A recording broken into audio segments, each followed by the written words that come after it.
Hello my dear friends, welcome to my channel that is Learning and Programming with Chetan. Friends, in this particular video, we will going to discuss everything about abstract classes in Java programming language. But before discussing about abstract classes, let us first try to understand that what is abstraction in Java programming language. So friends, abstraction means to show only essential information to the user and hiding implementation details. So friends, let us try to understand about abstraction by the help of real life example. So friends, if we talk about ATM machines, so the customer can easily withdraw the money by using ATM card, and he is not at all interested that what is actually happening in background and how ATM machine is processing the transaction. Similarly, if we talk about camera, then we are clicking and snap by simply pressing the button, and the user is not at all interested that how camera is internally working and how it is processing the image and generating the output for us. So friends, these are some of the real life examples of abstraction. And my dear friends, there are two types of abstraction in Java programming language. First one is an abstract class and second one is interface. So if we talk about interface, then it is a pure abstraction. But if we talk about abstract class, then it is a partial or full abstraction. Now let us discuss about abstract classes in Java programming language. So friends, when we are having the partial information about the implementation, then in that case we use abstract classes. Let us first discuss about the features of abstract classes, and then we will see the practical implementation of abstract class by the help of program. So friends, we can declare any class as abstract class by the help of abstract keyword. Our abstract class can contain both abstract method and non-abstract method. So my dear friends, let me first tell you about abstract methods. So abstract methods are those methods which only have declaration part and they are not having any body. Now our next point is we cannot instantiate our abstract classes, which means that we cannot create an object of our abstract class, but we can have constructors inside our abstract classes. Friends, you might be thinking that we cannot create an object of our abstract class, then what is the need of constructors in abstract classes? So friends, in later part of the video, we will try to understand that why we need constructors inside our abstract classes. Friends, as I have already told you that we cannot create an object of our abstract class, so we can use the functionalities of abstract classes by extending that class, and any class which is extending the abstract class should provide the implementation of the abstract methods. And if the class which is extending our abstract class is not providing the implementation of abstract methods, then in that case we have to declare that class as abstract. Friends, we will try to understand about each and every point which we have discussed by the help of programs. Now let us discuss about the practical implementation of abstract classes by the help of programs. So friends, I am using the real life example for understanding the concepts of abstract classes. So friends, this fruit is our abstract class and this apple, mango and banana is extending our fruit class. So friends, here I have created one class with the name fruit and we have declared our class as abstract class by the help of abstract keyword. So we can declare any class as abstract class by the help of abstract keyword. And this is the data member of our abstract class with name as message and it is of type string. And we have already discussed that our abstract class can have constructors. So here you can see that we have declared default and parameterized constructor inside our fruit abstract class. And inside our default constructor, I am setting the default value for our message field. And inside our parameterized constructor, we are setting the customized value for our message field. And friends, as I have already told you that our abstract class can contain both abstract methods and non-abstract methods. So here you can see that we have declared a non-abstract method and abstract method inside our abstract class. So this is a non-abstract method with the name print message, and inside this method we are printing the value of our message field. And friends, here you can see that I have declared one abstract method and this method is not having any body. So friends, we can declare any method as abstract method in Java programming language by the help of abstract keyword. And friends, I have created three different classes: apple, banana and mango, and these three classes are extending our abstract class. So this is our apple class and here you can see that our apple class is extending our fruit class. And friends, as I have already told you that any class which extends the abstract class, then that class should provide the implementation of the abstract method. So friends, inside our abstract class, we have declared our abstract method with the name fruit name. So in our apple class, we have to provide the implementation of our abstract method. So friends, inside our fruit name method, we are returning the value of our fruit name, that is apple. And friends, this is our mango class, and our mango class is extending our abstract class, that is fruit class. And inside our mango class, I have created one default constructor, and inside my default constructor, I am calling the parameterized constructor of our fruit class. So this is our parameterized constructor, and we are using this constructor to provide a customized value for our message field. So here I am passing the customized value for our message field inside our fruit class. And here I have provided the implementation of our abstract method, that is fruit name, and it is returning the value of the fruit name, that is mango. And friends, here I have created one more class with the name banana, and this class is extending the fruit class. And inside our banana class, I have created one default constructor, and inside our default constructor, I am calling the parameterized constructor of our fruit class.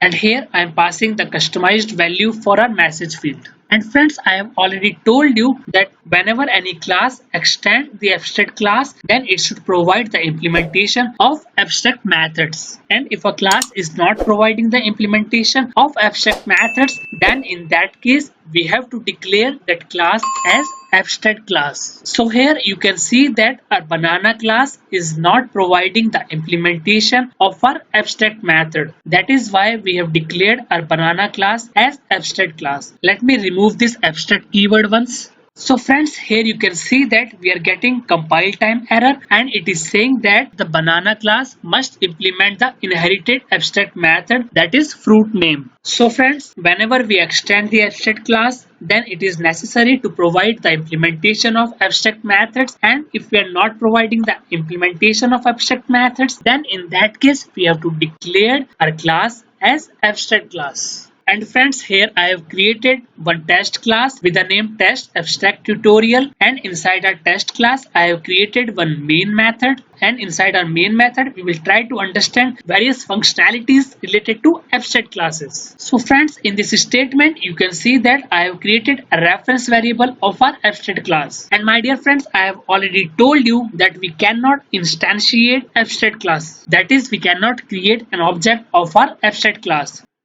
So friends, here you can see that I'm trying to create an object of our fruit class, which is an abstract class. So we are getting an compile time error, and it is saying that we cannot instantiate the fruit class. Let me comment this statement now.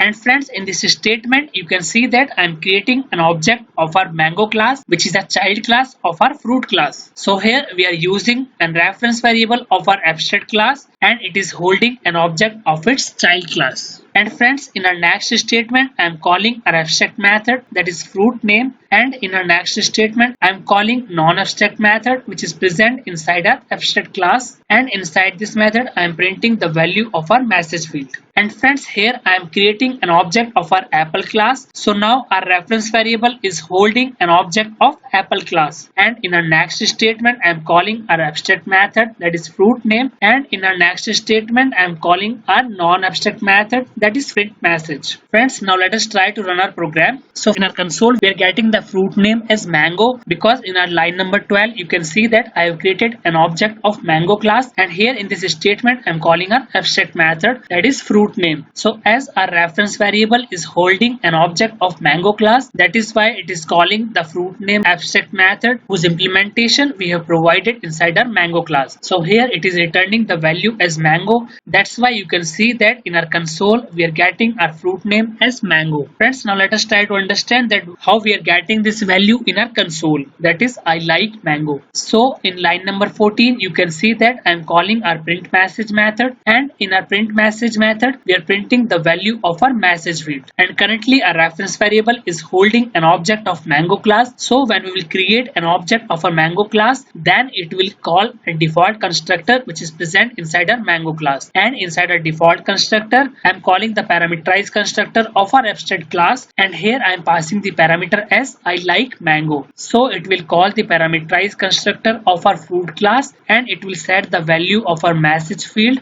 that is I like mango. That is why we are getting this value in our console. And friends, in this statement, our reference variable is holding an object of apple class. So when we are trying to calling the abstract method, then it will call the fruit name method, which is present inside our apple class. And this method is returning the value as apple. That is why we are getting this apple value in our console. And friends, now I want you to pay more attention in understanding that how we are getting this message value. So here in this statement, we are calling the print message method, which is present inside our fruit class, which is an abstract class. And friends, inside our print message method, we are printing the value of our message field. So here you can see that our fruit reference variable is holding an object of apple class. So when we will create an object of apple class, then it will call the default constructor of apple class, and the default constructor of apple class internally call the default constructor of fruit class. And here in the default constructor of our fruit class, I am setting the value of our message field, that is eating fruits is good for health. That is why we are getting this value in our console. So friends, I hope that you are able to understand the concepts related to abstract class in Java programming language. Now we will discuss about some of the important questions and answers related to abstract class in Java programming language. So friends, our first question is, can we have abstract methods inside non-abstract class? So my dear friends, its answer is no, we cannot create an abstract methods inside non-abstract classes. So here you can see that I have declared one method inside our mango class, which is a non-abstract class, and I have declared our fruit color method as abstract. So here you can see that I am getting compile time error, and it is saying that we must declare our mango class as abstract class. So when we declare any method as abstract method, then it is necessary to declare that class as abstract class. Now our next question is, can we have static or final methods in our abstract class? So my dear friends, its answer is yes, we can declare static and final methods inside our abstract class. So this is our abstract class, and inside our abstract class I have created one method with the name print class name, and here you can see that I have declared this method as static final, and we are not getting any compile time error. And inside our method I am printing the name of our class, and in our test class I am calling our static method print class name by directly using our class name, that is fruit. Now let me run our program. So friends, here you can see that we are getting the name of our class. So we can declare static and final methods inside our abstract class. Now let us discuss our next question, that is when constructor of abstract class is called.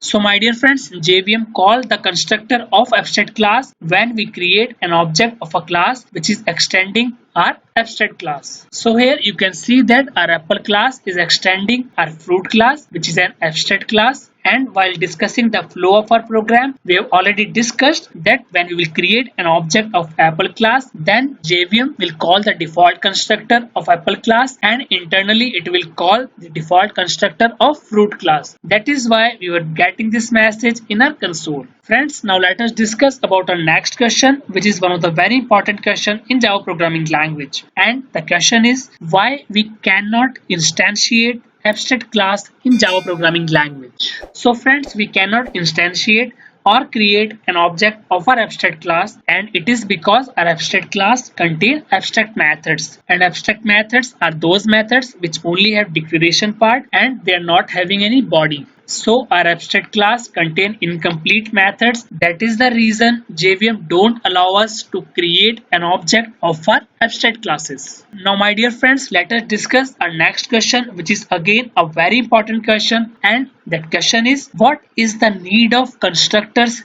in abstract classes? So friends, you might be wondering that why JVM is allowing us to create constructors inside our abstract classes. So friends, JVM allow us to create constructors inside abstract classes so that we can provide different values to the data members which is present inside our abstract classes. So here you can see that in our Mango class default constructor we were calling the parameterized constructor of our abstract class, and we were providing the different value for our message field, that is I like mango. And in our banana class inside our default constructor we are providing the different value for our message field, that is I don't like banana. So friends, I hope that you are able to understand that why JVM allow us to create constructors inside our abstract classes. So friends, if you are having any doubts related to abstraction and abstract classes in Java programming language, then you can ask me your doubts in comment section.